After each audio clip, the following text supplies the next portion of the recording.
Every case has evidence, every clue has a story, and every mystery has a solution hidden somewhere in the facts. The question is, can you find it before we reveal the answer? This is the case file. January 23, 1959. 10 students and graduates from the Ural Polytechnic Institute set out on a skiing expedition into the northern Ural Mountains. Their goal was Gora Otorten, translated roughly as Mountain of the Dead, a peak in one of the most remote and difficult regions of the Soviet Union. The trip was rated the highest possible difficulty grade for winter hiking at the time. The group was experienced. Most were seasoned hikers in their early 20s. Their leader, Igor Dyatlov, was 23, an engineering student with multiple previous expeditions behind him. 5 days into the trek, one member, Yuri Yudin, developed severe sciatica and turned back. It was the last time he saw any of his friends alive. The remaining 9 continued. On February 1st, they made a navigational error in poor visibility and ended up on the slope of a mountain called Kholat Shiakol, a name that, in the language of the local Mansi people, is often translated as Dead Mountain. Rather than descend to the safety of the tree line, the group made an unusual decision. They pitched their tent directly on the open slope. That was the last confirmed decision they ever made together. When the group failed to return as scheduled, search parties were organized. On February 26th, nearly a month after they vanished, searchers found the tent. It was still standing, partially collapsed under snow. And it had been cut open, not from the outside, but from within. Inside, every piece of equipment remained. Food, warm clothing, boots, sleeping bags. Nothing had been taken. The group appeared to have fled in a hurry, leaving behind everything that would normally be essential for survival in temperatures of -30 degrees Celsius or colder. Outside the tent, searchers found a trail of footprints leading down the slope toward a tree line, roughly 1.5 kilometers away. The footprints belonged to people wearing only socks, or in some cases a single shoe. No one was wearing full winter footwear, and the footprints were not the marks of people running in panic. They were spaced at a normal, even walking pace. At the tree line, searchers found the remains of a small fire, and nearby, the first 2 bodies, Yuri Doroshenko and Yuri Krivonishenko. Both were severely underdressed for the conditions. One was found in only his underwear. Both had died of hypothermia. Further up the slope, between the fire and the tent, 3 more bodies were found in positions suggesting they had been trying to climb back toward the tent when they collapsed. Igor Dyatlov himself was among them.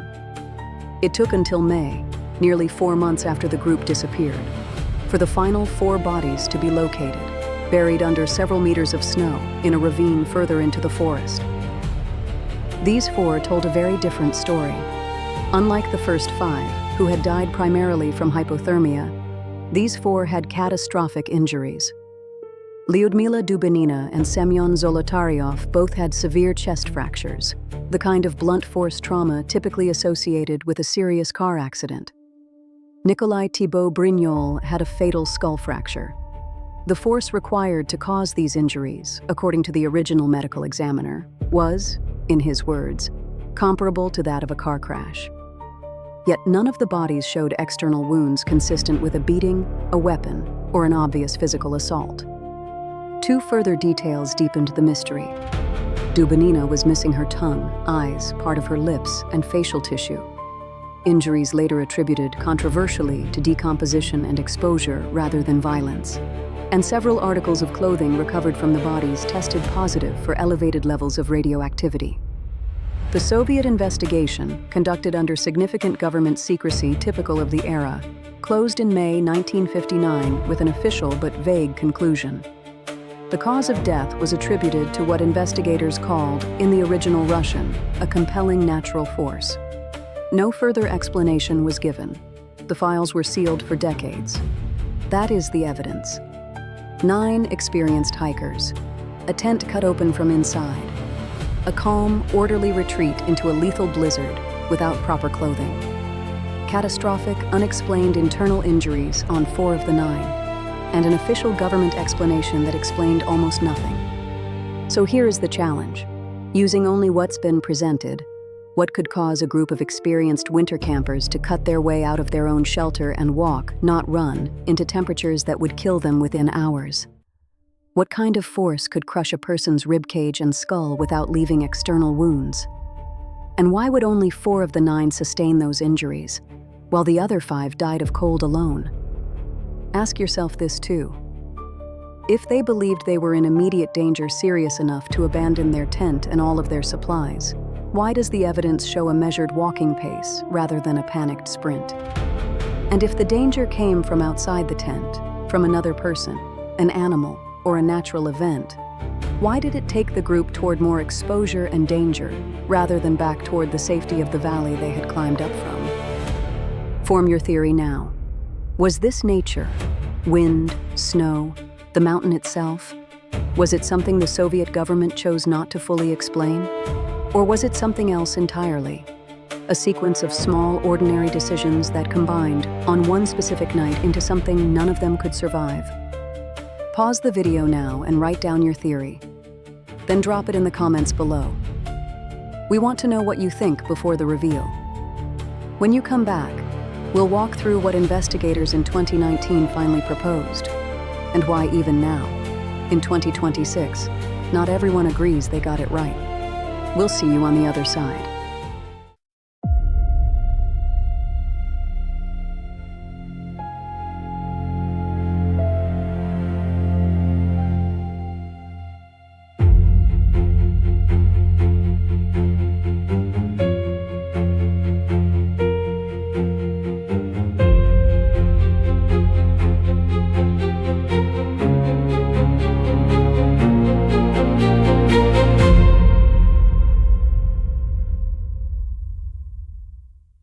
For 60 years, the Dyatlov Pass incident generated an extraordinary range of theories. Secret Soviet weapons testing, encounters with rival tribesmen, infrasound-induced panic, even in less serious corners of the internet, cryptids and extraterrestrial involvement. Most of these were eventually ruled out for lack of physical evidence. No military debris was found at the site. No signs of an attack by another person or group. The radiation on the clothing was later linked to one hiker's prior work in a contaminated industrial zone, rather than anything connected to the incident itself. In 2019, under pressure from the victims' families, Russian authorities formally reopened the case.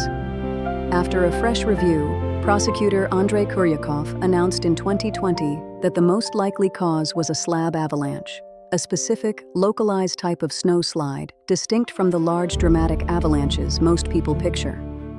The theory works like this. The hikers had cut into the slope to level a platform for their tent, a completely standard practice. That cut, combined with high winds depositing additional snow above the camp through the night, created an unstable slab of compacted snow directly above the tent. At some point during the night, that slab released, striking the tent with significant force. Crucially, investigators proposed this would not have buried the group entirely, but the sudden, violent impact, combined with the terrifying sound of cracking snow in complete darkness, would have convinced the hikers an even larger avalanche was imminent. Their response, cutting their way out rather than wasting time on a jammed entrance, and moving away from the slope at a steady, deliberate pace toward what they believed was safety, was, according to Kuryakov, not panic, but a controlled, almost textbook emergency response. They built a fire. They began digging a shelter. They did everything an experienced mountaineer should do. It simply wasn't enough. In 2021, scientists from ETH Zurich and EPFL in Switzerland tested this slab avalanche theory using modern engineering simulations, and later, in subsequent years, gathered direct video evidence of similar slab avalanches actually occurring at the same location under comparable weather conditions. Their modeling suggested the specific combination of terrain, wind loading, and the cut made for the tent could indeed produce a small but powerful slab release, consistent with the documented injuries. But the theory has never achieved full consensus. Critics point out that the slope where the tent was pitched was unusually shallow for a typical slab avalanche. Search teams found no obvious avalanche debris when they reached the tent weeks later, though researchers note such evidence can disappear within hours in harsh wind conditions. And perhaps most troubling for the theory, Dubinina and Zolotaryov, both found with injuries serious enough to be considered survival limiting within minutes, were located far from the tent, suggesting they somehow continued moving significant distances despite catastrophic trauma.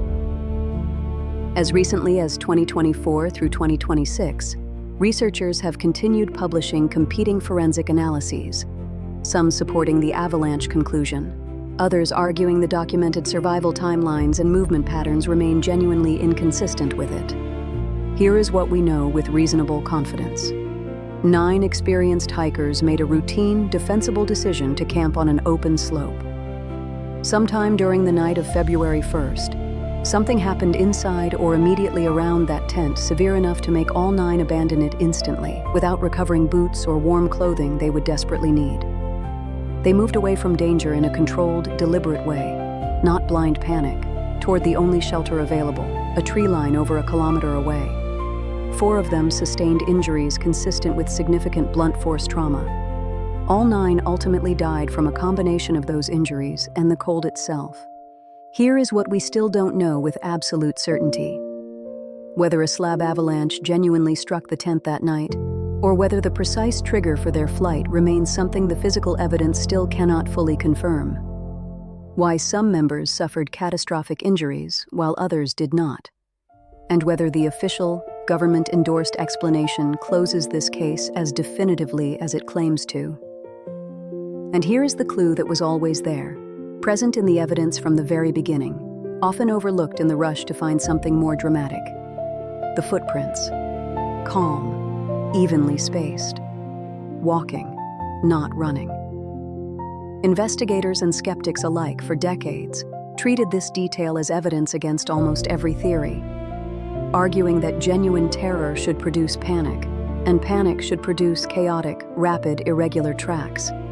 But that reasoning misunderstands how trained people actually respond to acute danger. Experienced mountaineers, drilled repeatedly in emergency procedure, do not panic in the way untrained civilians do. They execute trained responses, even under extreme fear, moving with purpose toward what they believe is the safest available option. The orderly footprints were never evidence against an emergency. They were evidence of exactly the kind of people the Dyatlov group actually were. Disciplined, trained, and doing precisely what they had been taught to do, right up until the moment the cold made it impossible to continue. Did you spot it? The clue wasn't chaos. It was the complete absence of chaos, in a situation that should have produced it, and what that calm, controlled response reveals about who they really were in their final hour. The Dyatlov Pass incident remains, even now, one of the most thoroughly investigated yet still genuinely disputed mysteries of the 20th century. That is, the case file. A new case every week. Real evidence, real clues. One chance to solve it before the reveal. Subscribe, and we will see you next case.